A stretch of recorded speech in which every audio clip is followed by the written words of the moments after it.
like to call the October 8th Planning and Zoning Commission meeting to order. Please rise for the pledge.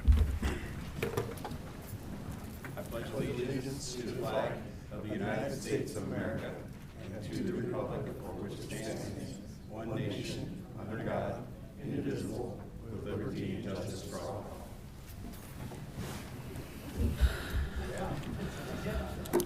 All right, good evening, everyone. We'll start off with roll call, please. Carey?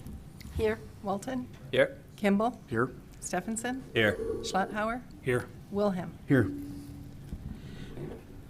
Ceremonies, announcements, appointments, or presentations. Mr. Manley? Just wanted to remind everybody that October 24th, there is a special meeting for the Planning and Zoning Commission that evening. All right. Say that again, please. Yeah, so October 24th, there is going to be an additional Planning and Zoning meeting that this month. So it's a special meeting. Typically, we don't have two P&Zs in per month, but this particular month, we are going to have two. Also, we more than likely will be scheduling one in November, a second one later, trying to reach out and find out what night may work based off kind of some of the public hearings that are going forward. So the second meeting this month was the rescheduling of one that happened last month or didn't happen last month, because those had to be. So if you were wanting to come last month, that meeting will be in 2 weeks. So, but that'll be all posted on the website. Amendments to the agenda. Yes, so public hearing item C, the Landmark Place subdivision file number SUBD 24-3. We will be moving that hearing to November 12th due to ferreting out other additional comments that came in on that. So we wanted to make sure it was a complete submittal. Okay, so we'll just have the two hearings then. Yep. Okay. We'll have only tonight, item A, the Bogie subdivision file number, and item B, the Gabrio Estates duplex file number, ZZ 24-2. Okay. Yep. Sounds good. Any declaration of conflict, ex parte contacts, or site visits? Mr. Chairman. Yes, I'll have to recuse myself on the Gabrio Estates. I've been there thousands of times. My great-grandparents, grandparents, my parents, and myself owned it, and I also helped develop the property next to it, so I'll step down for that one. Mr. Chairman, I have a conflict on the consent calendar, so I will be recusing myself for the consent calendar. Gotcha. Sounds good. All right. So, John, did you say that the Landmark Place won't be heard tonight? Yes, it's being moved to November 12th. Anybody in here, hopefully everybody here heard that nobody was here for that. Is anybody here for the landmark one? You can, by raise of hands. Okay. So it's not gonna happen? Yeah, it will not happen. This is the first I've heard of it, so something went on where they're trying to get additional comments and feedback from the public. So it'll be on the 24th, John? No, that one there will be on the second Tuesday of November, November 12th. November 12th at 5:30 p.m. November 12th. But you're welcome to stick around. Sorry for the inconvenience, but yeah, November 12th. We don't know yet.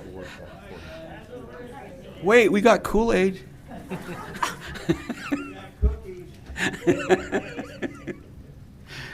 All right.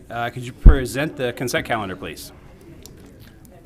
Yes, so the item A is the meeting minutes from the Planning and Zoning meeting from September 10th. Item B is the Monjo Meadows Annexation Zoning Recommendation, file number ANNX 24-3. Item C is the Monjo Meadows Subdivision Reasoned Decision, file number SUBD 24-2. Item D is the Shaver Auto Body Zone Change Zoning Recommendation, file number ZC 24-1. And item E is the Shaver Auto Body Special Use Permit Reasoned Decision, file number SUP 24-6. Any questions? Anyone in the commission? There's no questions. Somebody like to make a motion? I'll move to approve the consent calendar. Okay. Have a motion? Have a second? I second. And we have a second. Roll call, please. Carey? Yes. Walton? Yep. Kimball? Abstain? Stephenson? Yes. Schlotthauer? Yes. Wilhelm? Yes. Okay. Next item is citizen issues. This section on the agenda is reserved for citizens wishing to address the commission on issues that are not on the agenda tonight. Persons wishing to speak will have 5 minutes. Anybody wishing to speak about something that is not on the agenda tonight? All right. Seeing none. How about what's the status on the Yes, he's got to get up. If you wanna come up here, you can Name into the record. get your 5 minutes and we can see if we can answer your questions. Name and address for the record, please. Josh Hemphill, 1744 West Lundy Boulevard. I'm just wanting to know what the status is on the sewer situation, because it's not a situation, it's a problem. In my neighborhood, it's a problem. And I'm wanting to know why there's so much more getting added to our sewer system when it's obviously not sustaining. Okay. It's a problem. And Let's- anybody that lives within 2 miles radius of that thing, it's a problem. What do you mean by problem? The smell. Okay, so let's do this. Nancy, can you get this gentleman's name and information? We'll have somebody that can contact you with and be able to answer that one for you. Because we'll need more information as far as where you're at and a little bit more detail on that. And then somebody in that area, department of the city, can help you. Unless engineering would prefer to answer. Yeah, I don't know now. if Rob has anything to add to that, or? Yeah, I'm not too sure on that one. I'm Chris, staff engineer. Okay. We'll see if Rob can do See something. if Rob can answer him now. Yeah, maybe Rob will do something. I'll add to that if I can. Yeah, come up here. Name and address, please. Name's Wayne Plant. I live at 2447 West Echo Road. And everybody knows the stone house on Echo and McGuire. That's mine. I've been there since '89. And there's been a problem with the sewer plant. And it's been for quite a while. I can't even go outside at night. The stench of raw sewage. Now, I worked on the Spokane sewer plant. And we worked there for a year, and we never smelt anything. So I don't know what the hell's going on there, excuse my language, but there are chemicals that you can add that negates that smell. And why they're not using it, I don't know. But it's something he can look into. Maybe he can find out for us. I don't know. Yeah, well, we can have somebody look. But it's it's getting to be a real problem. Sure. And I mean, if, say you're gonna sell your house, people go in there and they smell that, your property value goes, you know. Was it Wayne? Wayne? Yeah. If you fill out one of those sheets, I think we can probably get the Public Works Department to contact you and talk to you about it. Yeah, I did fill one out on Okay. Gabrio. Okay. Well, what he's talking about, though, for different this one. question specifically, we can get somebody from Public Works to contact you directly about this. Okay. And you can learn more, because the planning up here, we're not going to be able to. Sure, anytime Yeah, you want. yeah, yeah. Just make sure you fill it in before you leave, yep. Yeah.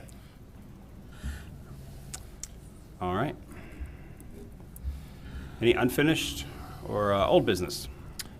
There's none. All right. That'll move us into our public hearings. We have 2 tonight.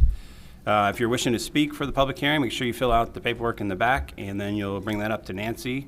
She's standing in the back now, but she will be sitting over here, so make sure you turn that in at that time. So we'll open the first public hearing, which is the Bogie Subdivision. And Ethan to present.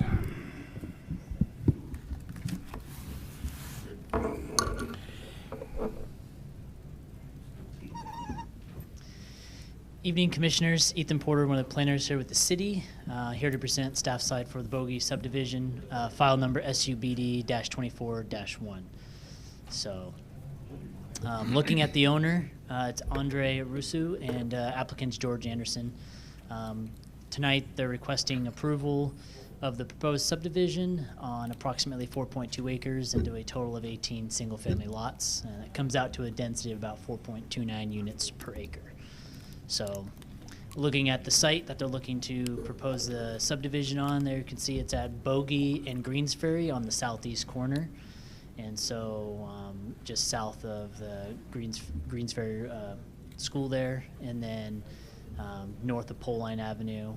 So, kind of gives you the context of where this is, kind of that location. It's hatched in red there. So, Looking at that site and the zoning on it, it is currently zoned as R1 Single Family Residential.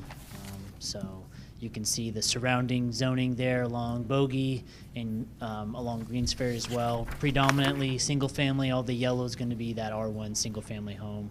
The pink's going to be limited commercial, and then the red's community commercial services, and that green is the public reserve space. So that kind of gives you context for the zoning around that area. Kind of looking more along the site and kind of description of that. Currently, it's used as a large lot, single-family use, just one single-family home on it. It's over the Ratcham Perry Aquifer. The wastewater would be provided by the City of Post Falls, and the requested zoning is in conformance with land use assumptions within the City Waters Reclamation Master Plan, and there is capacity and willingness to serve the site from the city at the proposed density. So the water is going to be Ross Point Water District in this area. And then the proposed layout for that traffic, you're looking at Exhibit A4 within your staff report. It is consistent with the city's transportation master plan as outlined in the staff report by staff's comments. The Greens Ferry Road is classified as a minor arterial roadway, and then Bogie Drive is a minor collector roadway. Looking at the future land use designation in the focus area, just to kind of give an idea of what that shows, we have low density residential currently as that future land use designation, and it is within the 41 North focus area, which does highlight development, should provide pedestrian connectivity to all multi-use paths and trails. And so that leads us kind of into our subdivision review criteria, looking at kind of what that proposed subdivision, how that aligns with the review criteria in city code. So here you can see the proposed subdivision, that layout, kind of what they're showing. They have an access off Bogie Drive there on the north, and then it splits, showing a future connection for 2 locations running south if the southern property were to develop in the future. So provides that connectivity in the future as well. So it is 18 lots. I will highlight that. It is 18 lots. You can kind of see they're laid out. The roadway section that they propose here is there 65 feet for the right-of-way, and then they have that 10-foot easement on both sides, being utility, sidewalk, drainage, and utility easement. So with that kind of snapshot, looking at the proposal, the roadway section that they're proposing, and then looking at that review criteria, 1, we kind of look at that water supply system, making sure there's adequate water for that subdivision proposed. And again, it's going to be provided by the Ross Point Water District, coordinating with them for the water. Review criteria 2 looks at the provisions for the public sewage system and making sure there's adequate flows and can accommodate the proposed subdivision as the layout of 18 lots. So staff commented the City of Post Falls has a long-range project identified within the sewer master plan for providing additional capacity to the sewer main in Greens Ferry Road, which is that project number there. It is kind of highlighted a little bit more in the staff report, but the city does have the capacity and is willing to serve as proposed, like I mentioned prior. And so looking at the third review criteria, we look at the streets being consistent with the transportation element of the comprehensive plan for that. The subdivision should not have a negative impact on the transportation network and system, and it does align, as I mentioned, with the transportation master plan. You can kind of see that map there. That yellow is going to be Bogie Drive, which is a minor collector. That green running north and south, which is Greens Ferry Road, is a minor arterial. So that kind of highlights the roadway classifications right there at that southeast corner for that proposed project. Review criteria 4, we look at the soil and topographical conditions, making sure there's no hazards or anything identified on the site that would provide or prove as a hindrance for development. Looking at the site, it is located, as I mentioned, over the Ratcham Prairie Aquifer, and then there are no known soil or topographical conditions that have been identified or presented as hazards at this point in time. Any on-site septic systems will need to be removed upon development. So if the subdivision comes forward and gets approved, and as you guys approve it, if that's what you choose, then that septic upon development will need to be removed. Review criteria 5 looks at the zoning and making sure that proposed use and the use conforms to the requirements found in this code. So being a subdivision, it is meeting and conforms to Title 17 and Title 18 for the proposed lots, making sure there's zoning. It's hard to see, but there's a chart there or a table there that kind of shows what our land use, or excuse me, our official bulk and placement table highlights as far as minimum lot width being 60 feet. We have the minimum lot area or dwelling unit for square footage being 6,500 square feet. So the proposal looks at the lot widths all meaning and being above 60 feet at a minimum or above, which does align with that bulk and placement table, as well as the lot areas ranging from 6,504 as the smallest to about 8,956 square feet. So they are within and meeting those requirements from the Title 18 and 17 as well. So review criteria 6 looks at making sure that the community will bear no more than its fair share of costs for providing services through fees, furnishing land, other mitigation measures for offsite impacts. So usually, as it states, it's done through impact fees, which those are collected during permit issuance. So they'll go through the subdivision if approved, and then those building permits on those lots will collect impact fees for parks, public safety, streets, multimodal, EMS, and fire. All those offsite impacts will be accommodated through impact fees during permit issuance. Through this process, it's notified to our agencies and our list of agencies that we require comment on if they want to provide comment. Of these agencies here listed, we did receive 6 of them. Post Fall School District, they remain neutral. Kootenai County Fire and Rescue will review during the permitting process through those building permits and the subdivision plans, so on and so forth. The Yellowstone Pipeline Company, they had no comments. Post Falls Police Department remains neutral. Idaho Department of Transportation had no comments. And then that last one is in a different color because during our submittal for staff report and PowerPoints on the agenda portal, we still have the comment period open. So this comment from Idaho Post Falls, or it should say Post Falls Highway District, not Idaho Post Falls Highway District. Sorry about that.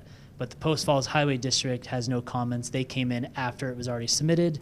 And so that is addressed and put in the staff report as well in our hard copy. So they did not have any comments pertaining to this agency, or to the agency comments. And so there's the review criteria there for the subdivision that I went through. If you have comments for staff, I would stand to answer them. Any questions? Just one quick one. Did I miss it? Are the existing structures going to be demolished? Yes, so for their layout, it does show those lots going over them. I believe, are going to be removed. I'll let the applicant speak more to that, but I believe they're going to be demoed from my knowledge. So, any other comments? Questions for staff? Okay. Thank you. Invite the applicant up.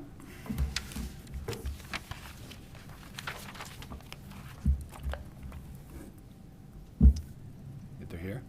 Which I'm not seeing. Which you do not see. Yes, that's that. That's a first for me. Yes. Usually they are here. They don't have to be here. Let's move forward. I've been doing this 7 years. That's the first time that's happened. I think it's happened to me one other time, but yeah, very rarely does the applicant not. The Bogie Well, when you man. do a good job like that, you don't need it. All right. They're not here for questions. That's. Okay. In that case, we'll move on to public comment. No public comment? All right. None. All right. This one's throwing me for a loop. No rebuttal needed then. All right. We'll close out this hearing and look at the review criteria. So, John, really quick, because there are property lines going through the buildings, would it be appropriate for us to add a condition of approval that You could, but we don't process a plat until they're, we don't plat nonconformity. So Okay. we would require them to be removed prior to platting. So it would just be, which is cleanest? Maybe, We get to the same result whether there's a condition or no condition, because they're not gonna be able to plat without the buildings being removed. We can't plat over pre-existing structures. right, okay. Okay. Mr. Kimball, if you want to put a condition in there that they have to remove that at the time of final platting, that would be the cleanest. Okay. Sounds good. All right. Can we read these, or you gotta read them? I'll go ahead and You read, we'll talk. earn my keep. This is the application for Bogie Subdivision. First review criteria is to define whether a definite provision has been made for a water supply system that is adequate in terms of quantity and quality for the type of subdivision proposed. Yes, it's going to be Ross Point Water District. Yep. Thank you. Number 2, adequate provisions have been made for a public sewage system that the existing municipal system can accommodate the proposed sewer flows. We have a well-served letter or staff report indicating that the city of Post Falls has the ability to serve it.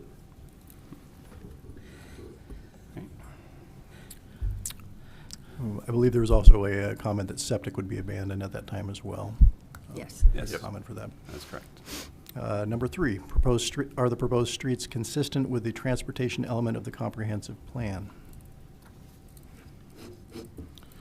So Greens Ferry will be constructed to arterial standards. Bogie will be constructed to collector standards, all of which are important elements of the comprehensive plan with regards to transportation. So it does meet that element. It also provides connectivity to the adjoining property for future transportation connectivity and proper planning. Isn't Bogie already been upgraded there on that, Maybe on the one side of that? Probably just the one side. Yeah. On the west side, but not on the east side. Yeah, I believe it's been Yeah. paved, but there's no curb and gutter yet, all the way through. Yeah. Okay, thank you.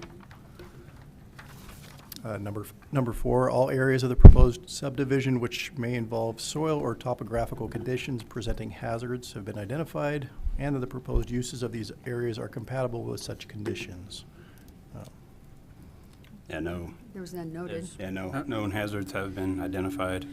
No public testimony saying otherwise. Thank you. Whether the area proposed for the subdivision is zoned for the proposed use and the use conforms to the other requirements found in the code. Yeah, this whole area right there, especially with the build out on Bogie, is just all R1 residential as it continues to build out with that the lot next to it's really the only thing that's left in the county right there. But it's all residential R1. Right, and the lots conform to the R1 minimum lot sizes with regards to both width and area. Thank you, Commissioners. Finally, number 6, the developer has made adequate plans to ensure that the community will bear no more than its fair share costs to provide the services by paying fees, furnishing lands, or providing other mitigation measures for off-site impacts to streets, parks, and other public facilities within the community. That's generally taken care of, as staff mentioned, by impact fees and the construction of their off-site or their frontage improvements.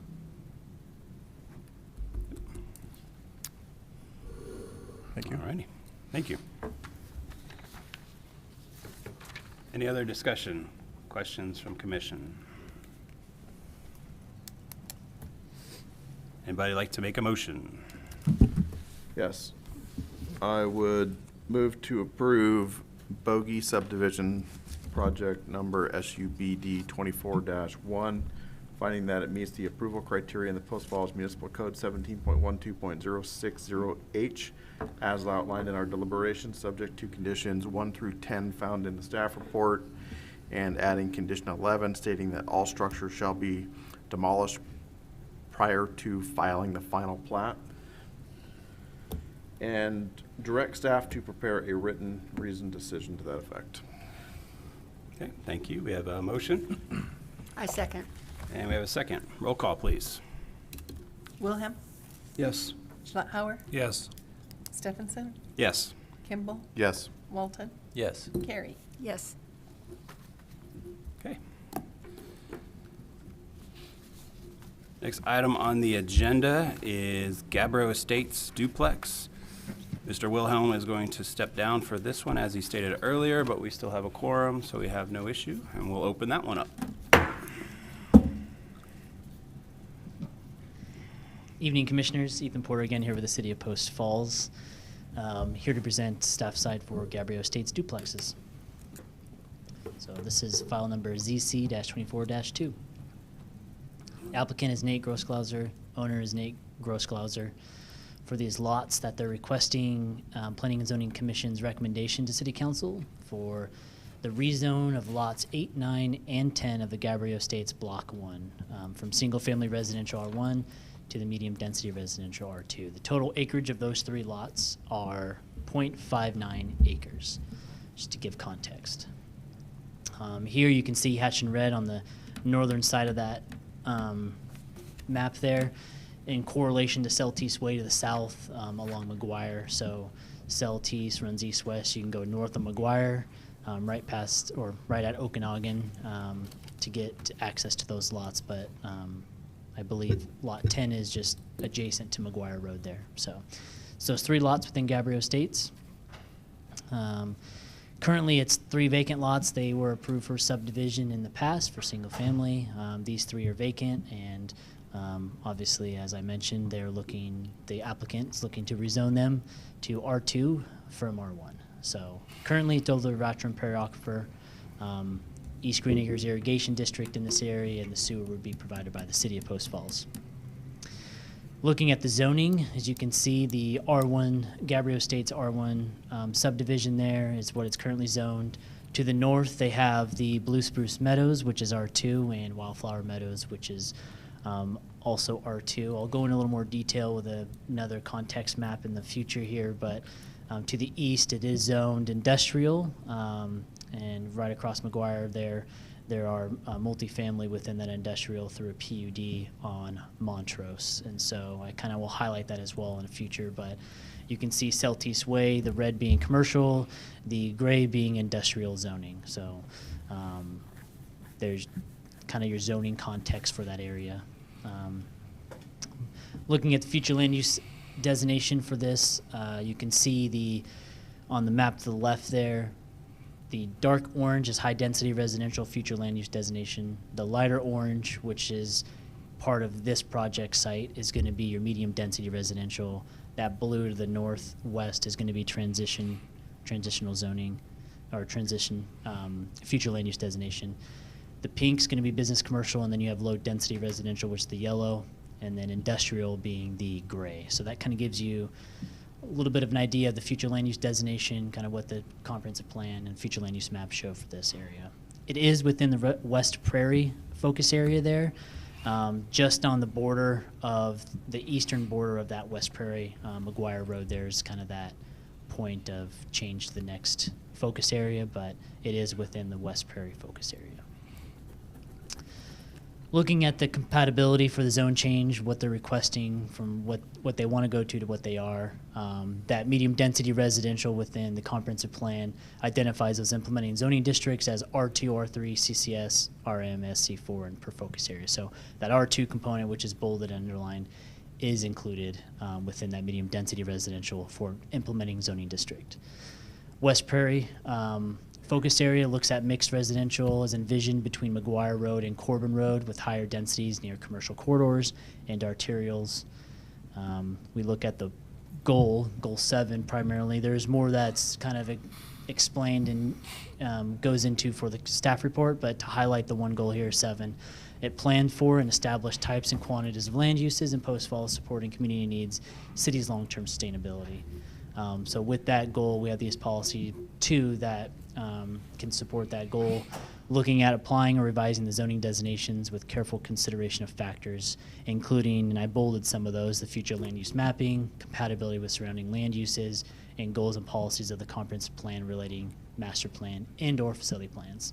So kind of looking at that, you know, looking at that medium density future land use designation within the focus area of the West Prairie, that goal 7 and that policy 2 kind of align and correspond with each other. So that context map that I was talking about earlier, here's kind of give you a little bit of a better idea of kind of what's around in that area. So the subject sites there in the white and red hatching. Just to the north, you have the Wildflower Meadows, which I labeled there. It's the R2 zoning, medium density right now. It's duplexes and twin homes permitted with that subdivision. We have the Blue Spruce Meadows twin homes, which is just to the west of Wildflower, which is to the northwest of the subject site. That's just going to be twin homes all within there. And then you have the Kootenai County single-family residential kind of around. And then obviously they're part of the Gabrio State single-family subdivision there currently. Celtice has that commercial and mobile home park aspect there. And then you have further along to the east side of McGuire, commercial and businesses and a church there as well as you get closer to Celtice Way. Harris Bruno, which is an industrial building there, industrial zone, is right there on the corner of McGuire and Okanagan on the southeast corner. And then north of that, you do have the Montrose multifamily complex there. There's a church just north of that, north of Midway. And then all those single-family homes you see kind of around that church and to the east of the Montrose multifamily, they're all part of the Montrose single-family PUD and residential subdivision there. So that hopefully gives you a context of kind of what's around, looking at this area a little bit better as far as zoomed out. So with that being said, you know, looking at those goals and policies, kind of how that interaction there hopefully help inform your decision. So we look at the review criteria 3, looking at that proposed zoning that they're asking for, the R2. Does that create a demonstrable adverse impact upon the delivery of services by any political subdivision providing public services within the city? So part of this review criteria we look at, we reach out to agencies, as you can see them listed here. Of those agencies, we get responses back if there's any issues that they have based on the proposal or what they may see. And from the comments that were received, we have 5 of them for the agency comments. The Post Falls School District remains neutral. We have Kootenai County Fire and Rescue. Again, they're going to comment during the permitting process. Idaho Department of Transportation has no comments, and then Yellowstone Pipeline Company also has no comments. Post Falls Police Department, they remain neutral. And so based on those comments, we didn't really have any agency bringing forth hindrances or issues that, based on the proposal, you know, they foresee. And so that would be looking at not creating a demonstrable adverse impact from them. To update, because as I mentioned earlier tonight, we have a submittal of our staff report in PowerPoint, and then the comment period is still open. So those comments that were received is PC1 and PC2, both in opposition for this proposal. So I believe the Chair Stephenson will take care of those coming up here shortly, but just wanted to note it as that is an update to the public comments that you wouldn't be able to see if you looked in the agenda portal or the online. So with that, your zone change review criteria is there listed of 1, 2, and 3, and so I will help answer any questions you may have regarding this from the staff side. Any questions for staff? No. Okay. No questions. Thank you.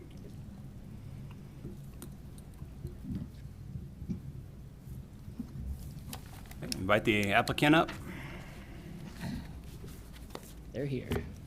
They're here.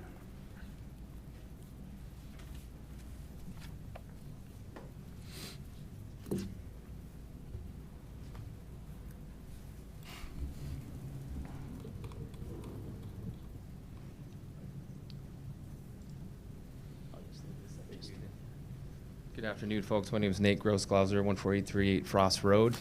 Here, the applicant for the Gabrio Estates duplex lot. Ethan did a good job for presenting that for me. So kind of where we're at is when we originally applied for the subdivision, we asked for R2 zoning, which made perfect sense for the area. We were denied. Within months, you approved multiple subdivisions adjacent to us with that very zoning, basically creating an island out of our subdivision here. These lots that the duplexes are going to be on, it's a private street that just has the 3 lots, as you can see.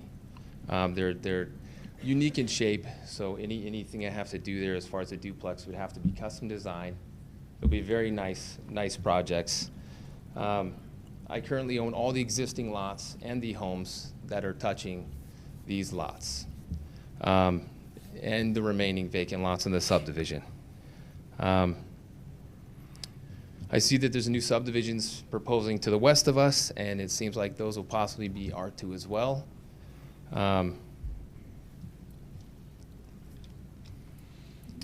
And again, there's many examples of duplexes amongst single-family homes throughout the city of Post Falls. Again, here it makes sense. It's a private street. It's contiguous to R2. Again, yeah, I think that's pretty much where I'm at. So Ethan did a great job. Thank you. Do you have any questions for me, or? I do it really quick. Sure. So is Okanagan private, or is there like a private common driveway? Okanagan, so Okanagan's public. It's a private road that these lots will be accessed from. It's a like private street. Little private driveway coming Yes. off of Okanagan? Yeah, Page no 68 infrastructure. shows it here. Okay. Gabrio Court. Can you pull up the map, please? Thank you. Oh, we can't do that. Do we have a map? So these lots, they look like they're maybe a little bigger than the other lots in the subdivision? Correct. Oh. They're all larger. And again, they'd be accessed via a private street that's existing. There'd be no infrastructure changes as far as, obviously additional water and sewer hookup. How many units how many duplexes will be there? 3. 3? One, Yeah. so one for each? Uh-huh. Okay. Yes, All right. 3 custom duplexes. And they'll all access off of the private, Correct. okay, thank you.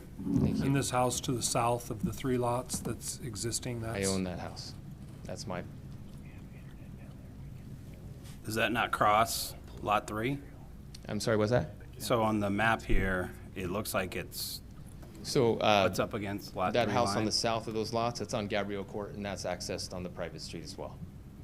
I think it's just a little bit off in the Okay, graphics. well, that's kind of why I'm getting clarification. It looks like it's partly on Lot 3, but basically, No, it's not, I okay. mean, it's close. Just They're the picture. 5 foot setback there, so. Gotcha, okay, that On the makes map, sense it then. could look that way, for sure.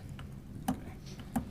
And John, I don't know, maybe you can answer this, so I'm just a little bit more curious about the approval and denial of this. What was the history of this again, if you remember?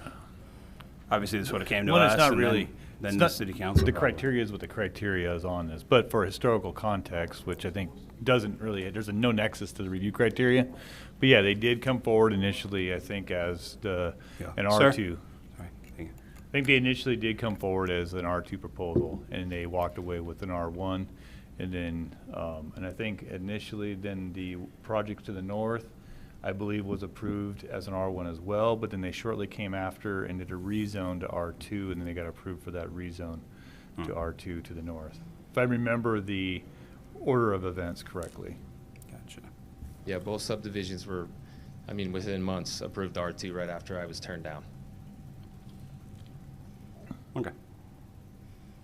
And I don't know, Ethan might be able to, if you wanted to, pull up an aerial. I don't know if the internet works, but if we can get the map viewer to work, we may be able to pull up that Gabrio Court on a. We've got it on our. We've got it on got our- it Yeah, in it's our on here. packet. Okay, Yeah, I that's was just fine. offering that in case. Yeah, no, that's great. Okay. Any other questions? All righty, thank you, sir. Thank you, folks. All right, public testimony?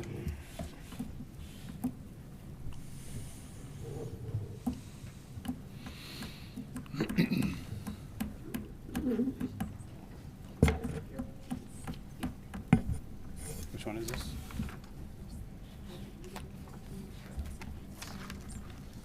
Okay. So is this the one that came in on the 6th or something? No, okay. Okay. So where's that one on? came in late. The last one here? Okay, I want to look at that one first.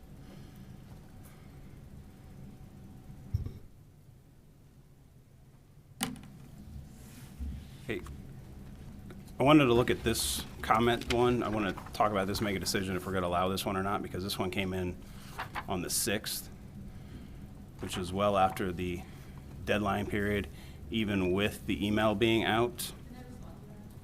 I don't know if they're here tonight. If they're here, that doesn't stop them from speaking tonight. But if we want to allow this into the packet. Chairman, why don't you take, my suggestion would be, why don't you take testimony for the folks that are here and then ferret through the remaining comments that are written and decide at that point, because there could be some overlap. Okay, we'll hold that for that. Does that make sense? Does that make sense? Yeah. Yeah, that works for me.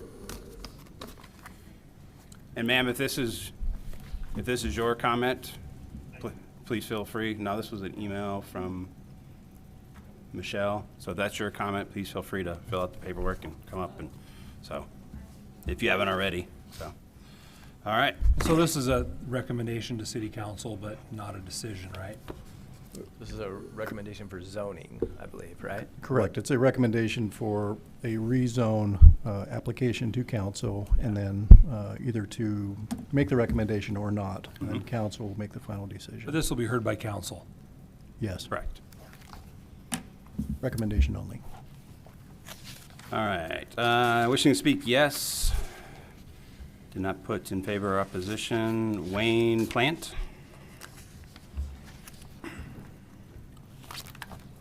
Name and address, and you have 4 minutes. This is Wayne Plant, 2447 West Echo Drive, stone house on McGuire and Echo. I'm just south of the so-called project going in there, and I don't understand it other than the fact that it used to be in Post Falls, apartments were a buffer between commercial and residential. Now they're throwing them in around residential just wherever the heck they want. There's no plan on that thing. You don't know where all the traffic's got to come out on Okeegan there, you know. And to just throw out and say, okay, yeah, we'll allow you to change it now. He changed it one other time. He was supposed to build all residential homes in there, and the road dead-ended on the property west of us. And they threw 2 houses right against the property line. I don't even think it's 2 feet off the property line there. How did the fire department pass that? Those houses are 10 feet apart. You know, I mow my fields and keep them clean. I take care of the swale in front of me on McGuire. But that contractor has done nothing between my house and that. It's rock, scrub, trash, remnants of a plastic divider fence that was in there. I'm sorry, I'm just totally against this thing. If they got no control or don't give a damn about the people who live around it, I mean, they're destroying what we moved there for, 5-acre ranchettes. And there's nothing involved in it but money and more money. If my place sold, it domino right down Echo, because the next 2 places are owned by Skyview, and he plans on developing them. So, I got my 2 cents in anyway. Thank you. Okay, thank you. Wishing to speak, yes. In opposition, Stephanie Johnson.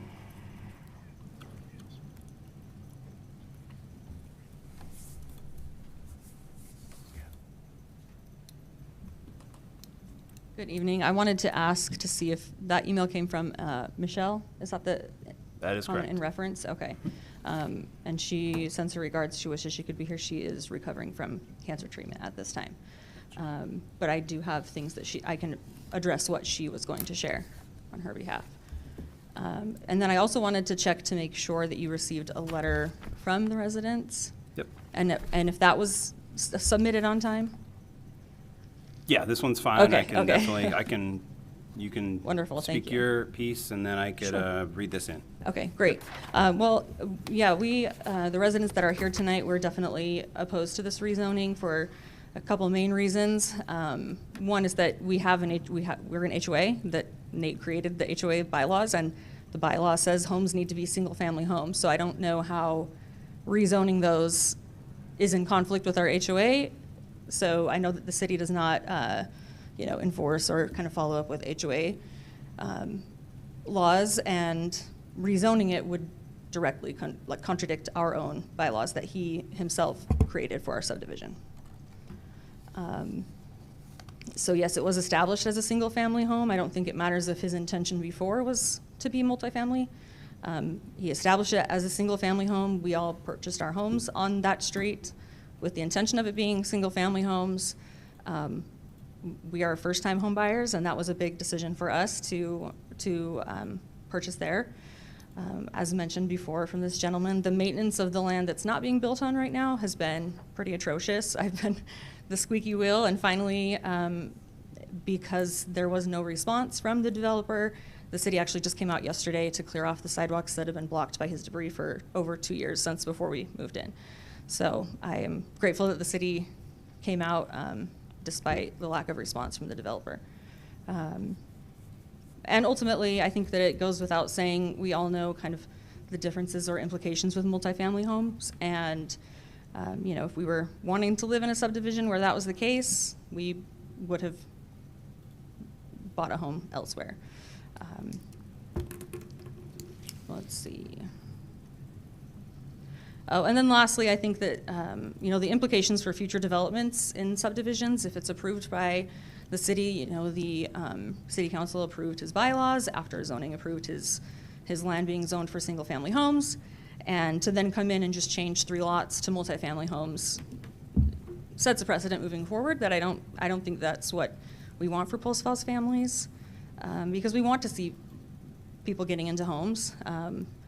And one of the tricky things right now, and hopefully in the coming 4 years, maybe the housing market will start to look better.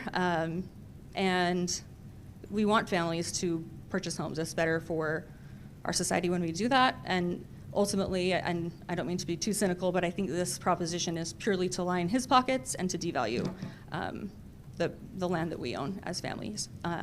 He does own land there, but he currently rents it out. So he does not live there. He rents out that home, and it is not a private street. They has to come on our street to get to those 3 lots. It's more of like kind of like a flag lot situation where you come down on our street and then they have to turn in to get to those 3 lots that he's proposing to rezone. So thank you for your time. That's all that I have for tonight. All right, thank you. And I'll go ahead and read this letter. This is, I believe this was drafted by a young lady that just spoke, but it's the residents of Gabrio Estates. We are writing on behalf of the residents of Gabrio Estates to formally express our strong opposition to the proposed rezoning of the 3 remaining lots in our single-family dwelling in our single-family subdivision to multifamily. Current residents have approved this letter. There were 6 of them down here, and they all signed at the bottom. It was originally developed specifically for single-family, which is creative, a cohesive, and desirable neighborhood. A proposal would allow multifamilies undermines the neighborhood's very foundation and threatens to lower the property values. While the developer may claim that this change is to promote affordable housing, we believe it will primarily serve to increase its profits at the expense of the residents. The community has already seen a decline in the maintenance of the land, and we are concerned that further development will exacerbate this issue. We plan to attend the meeting. Basically, thank you for your attention to this matter. So that is that. And then Chris, based on your recommendation, I just briefly read over this. Pretty much everything that was just said between these 2 pieces of document is in here, so I don't see any need to add that in there because it's really basically already in there. It would just be redundant. Wishing to speak in opposition to Debbie Voca. Did I say that right? Vaca, sorry. Different part of Italy. Yeah. Debbie Vaca, 2893 West Echo Drive. And I am in opposition. I don't agree with mixing the R1 and the R2 so close together. I really feel it brings the value down of the single-family home. I think that these lots are made for a single family, whether it be a big one or a small one. And maybe it would be more affordable if it was smaller. So there's plenty of these multifamily things happening around here. And we all know that it's eventually, they just become rentals. And I think our area needs more affordable single-family homes because people want to stay here longer and have a home. This area is still really rural. Most of it, where I live, is really rural. All to the north is still really rural. And I'm hoping that it stays that way. Maybe not forever, but my lifetime. I just would like to see that the area is respected for the beauty that it is. I mean, the people there, they'll start leaving if it just becomes a big crowded area. This is still very quiet, except for the train, but it is a very nice, quiet place. People like to get out and walk their dogs and stuff like that. So that's all I wanted to say. Thank you. And just for awareness, we do have your stuff you put my in through online online, thing. so that'll be included also. So. All right, would the applicant like to come up and rebut any of the issues from the residents' concerns? That's all I had.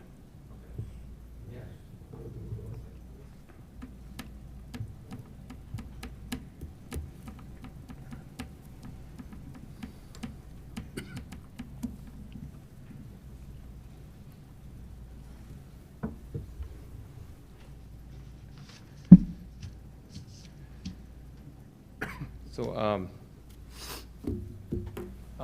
Debbie, is that your name? I'm sorry, I have bad vision. With concerns to traffic and more homes and things, this isn't creating any more homes. It's in this subdivision, not near yours. You're I think 15 acres to the north. So these are. Hey, I'm not on Echo. excuse me for one sec. Just Oh. if you could just respond to the this is not a back and forth. Everyone's. Oh, sorry. So Sorry. just respond to the issues that you can talk about in Oh, sure. generalities and. Sorry, I was We'll just like trying that. to No, I address understand, each person. yeah. I thought that was what I was supposed Yeah, to do. but that Okay, tends to lead so to I the back guess and forth. I'll Thank keep you. it short and sweet. What I'm doing here fits the planning, the lay of the land, the neighborhood, properties to the north, being on a private street with 3 customized duplexes. I think it'd be an attribute to the subdivision. I am financially invested in the subdivision. I own all of the remaining 9 lots, and I own 2 homes today. This is important to me. It's named after my son, who's sitting right there, Gabrio. And so what we're gonna do is put in a nice product, and like I said, I think it fits the city well. And I think that's all I have. So, Do you have any comment on the HOA bylaws? yes, we can amend those. Obviously, when they get reviewed when you do a subdivision, so they have to say R1 or you guys wouldn't approve them. So when we did the subdivision, they have to say R1. They can't say R2. It's not zoned R2. So I would need to amend that for those 3 lots, which can be done. All right, say that again now. Oh, yeah, so when we do the CCNRs and the HOAs and for the subdivision. I think this might, Oh. sorry. You can go ahead. Okay, for the process, the CCNRs and corresponding documents, they need to be relevant to the existing zoning, obviously, right? So, when I did the subdivision, we went for R2, we were denied, and I had to submit CCNRs and HOA documents, or excuse me, CCNRs that obviously were relevant to R1. R2 is, wouldn't fit in CCNR documents on a subdivision zone for R1 at the time. So, it's an amendment for just those 3 lots that we're proposing to put the 3 duplexes on. Does that help at all? I don't see where the HOA has come through us, but I don't. I mean, I hear what you're saying, but that's where my question came from. So, Sure. all right. I don't think it's really relevant to Yeah. us, but it's something that the residents could Yeah, pursue. that's where I was going. Yep. All righty. Thank you. No problem. And to another note too, there's, like I said, there's a lot of R1 and R2. It's a buffer. And there's duplexes, a new subdivision around Prairie Falls Golf Course. They did that very thing. They have kind of a little pocket of R2 duplexes, and single family is all around it as well. And that's a recent example. Thank you, folks. I have a quick question for staff. Shoot. Go for it. Chris, and I just want to make sure I understand this correctly, that the HOA issue is not part of our criteria that we would be using, but rather it would be more of a civil issue between those property owners and the developer. Is that a fair statement? That's correct, Commissioner. The city doesn't approve the HOA. The CCNRs is a private contract between the landowners. There was some testimony today that the city had approved bylaws or anything else. I believe that would be inconsistent with the city's practice. So the city makes a recommendation or a condition that they create an HOA and create CCNRs to govern their subdivision, but the city has no role other than that. So to your question as to whether or not the city can consider possible violation of the CCNRs, which are probably not in the record before you. It's not one of the review criteria for our zoning recommendation, and it's a little bit outside of the scope of what we need to consider for our 3 criteria. Okay. But does that help? It answers my question. Thank you. All right. All right. Public comment's over, sir. So. Yeah, it's already. Yeah, the hearing's closed. All right, we're gonna look at the zone criteria. And just for the public's awareness, we'll look at these 3. And no matter what the decision is, if we approve this, it's still going to city council. If it is denied, the applicant will have a chance to appeal that, but we have to go based off this criteria for city, state, local laws, and what's actually in the packet. So maybe Chris could clarify. I think we just would recommend or not recommend. Well, And yeah. It'll go to city council either way. Yeah. Well, yeah, correct. sure. We make a Sorry about recommendation that, yeah. whether to approve the zoning change request or not. My mistake, And yeah. then council takes with it and runs with it, makes the final decision. Thank you. My And mistake. at the council decision, there is an additional criteria that they consider. Say that again, Chris? I think at the council consideration, they have, they make the ultimate call, and that's a legislative decision at their stage. So they have a little bit more discretion on these. So, all right, criteria number 1, if you're ready to proceed. Is I am ready. Is the proposed zoning district consistent with the future land use map and focus area contained in the currently adopted Post Falls Comprehensive Plan? I think it's fairly clear the future land use map calls this out as medium density residential, and R2 zoning is an implementing zone within that medium density residential designation. And so with that regard, it is consistent with the future land use map.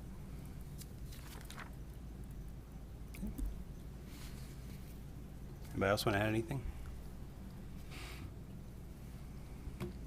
Okay. Criteria number 2. Is the proposed zoning district consistent with the goals and policies contained in the currently adopted Post Falls Comprehensive Plan that are relevant to the area under consideration?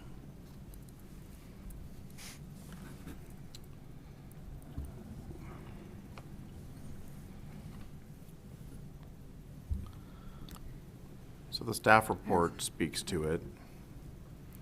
I don't really see anything in the, I'm not sure if I saw anything in the applicant's packet with regards to the comprehensive plan. They gave one policy here, or a goal and a policy. Do they?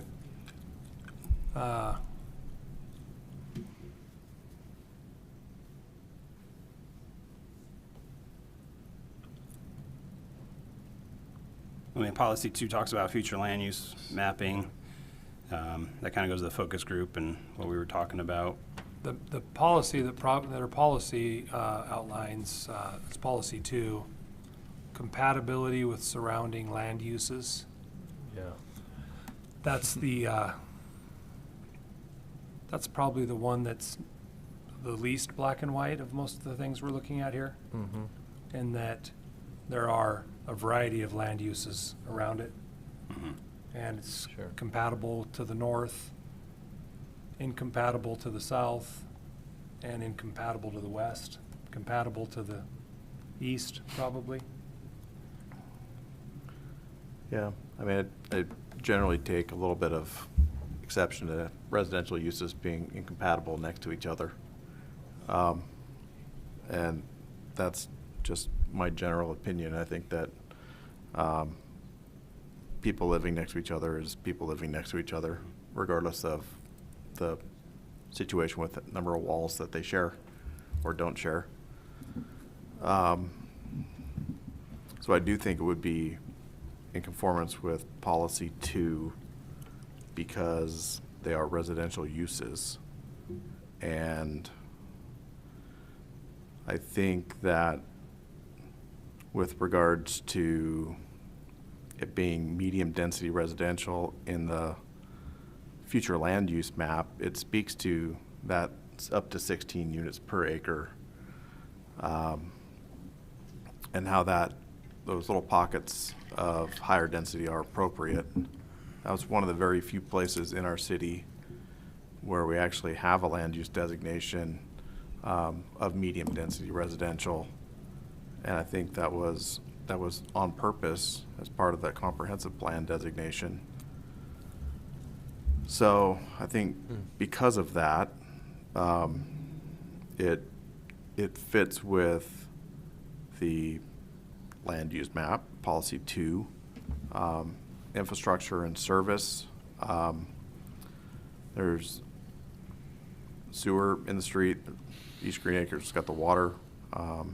There's no demonstrable impact or any testimony that it is going to put us anywhere even close to any capacity issues. Okanagan is a residential street, and it's got capacity for traffic for 3 extra homes above and beyond what it would be allowed for today. And I also think that policy 3 with regards to encouraging development patterns that provide housing within walkable distance of services. That's, there's a church just up the road. There are some services. It's a little bit of a stretch to walk down McGuire yet to get down to Celtice Way, but there are schools within walking distance, and so it speaks to that criteria as well. If it was, if this was a hearing on a subdivision that hadn't been sold out to people and there hadn't been deals made based on a zoning, I would completely agree that it's a compatible land use and be in favor of it. But the deal was made, and so I think that after the developer has sold lots based on that deal, I feel like it's incompatible. Yeah, it seems compatible with the surrounding area lots, but not necessarily compatible with the people that the lot deals were that's made right with. there. It's a little conflicted, for sure. Okay. Any other comments on criteria 2?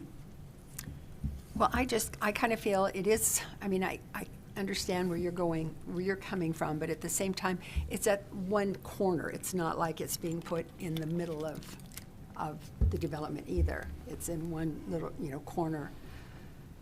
So I think, to me, that's a little bit different too. I don't necessarily disagree with you, Ross, with regards to the deal being made.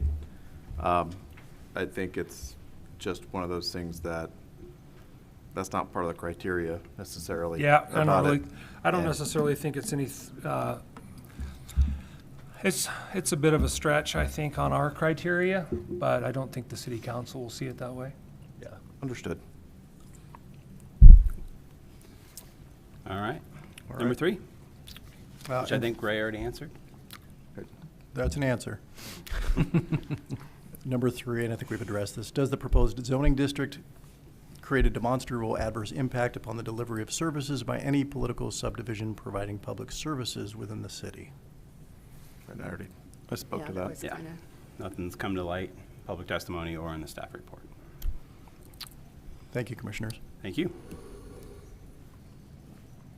Any other comments? Commission? I do think this is one where they've probably met the bare minimum of the criteria. And that I fully recognize and understand that changes like this, especially for the people who bought homes in this subdivision, are not welcome, and I get that. And I would certainly encourage you to all voice your concerns at City Council as well, because that's the right that you've got, and you should do that. But I do think they've met the bare minimum of the requirements. It does, I was gonna say, it does kind of, we're restricted to our criteria, right? We are. We're restricted to our criteria that we have to use to judge these applications. And our personal opinions don't necessarily matter. So. Okay. Anything else? Yeah, I think that it is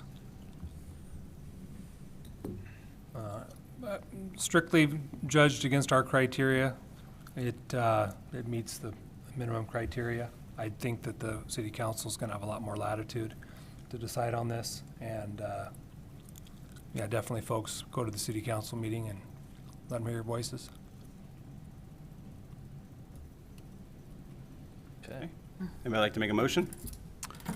I will move to recommend approval of the Gabrio Estates Duplexes Zone Change File Number ZC-24-2, finding that the requested zoning meets the approval criteria in the Post Falls Municipal Code 18.20.100 as outlined in our deliberation, and direct staff to prepare a zoning recommendation to be provided to City Council. Okay, we have a motion.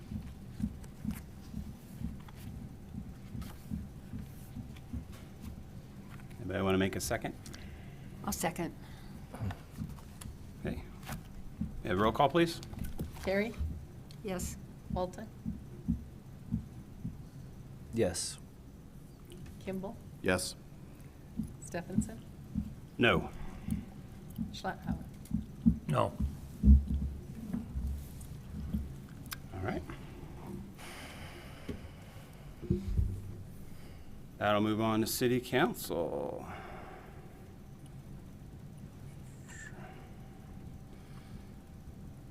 And as stated before, there is no landmark place subdivision tonight, so we'll move on. Actually, we'll invite Mr. Wilhelm back up, since he excused himself for that one. Welcome back. Any administrative or staff reports tonight? There's none. Commissioner comments? None. None. I think it's been said. John, can I ask one favor? The letter from Dina, superintendent for the school stuff, when is that going to be updated anytime soon? Because it's got September 2023 on it. So. I Can thought we- we had a newer one than that, so we will go look. Perfect. Thank you.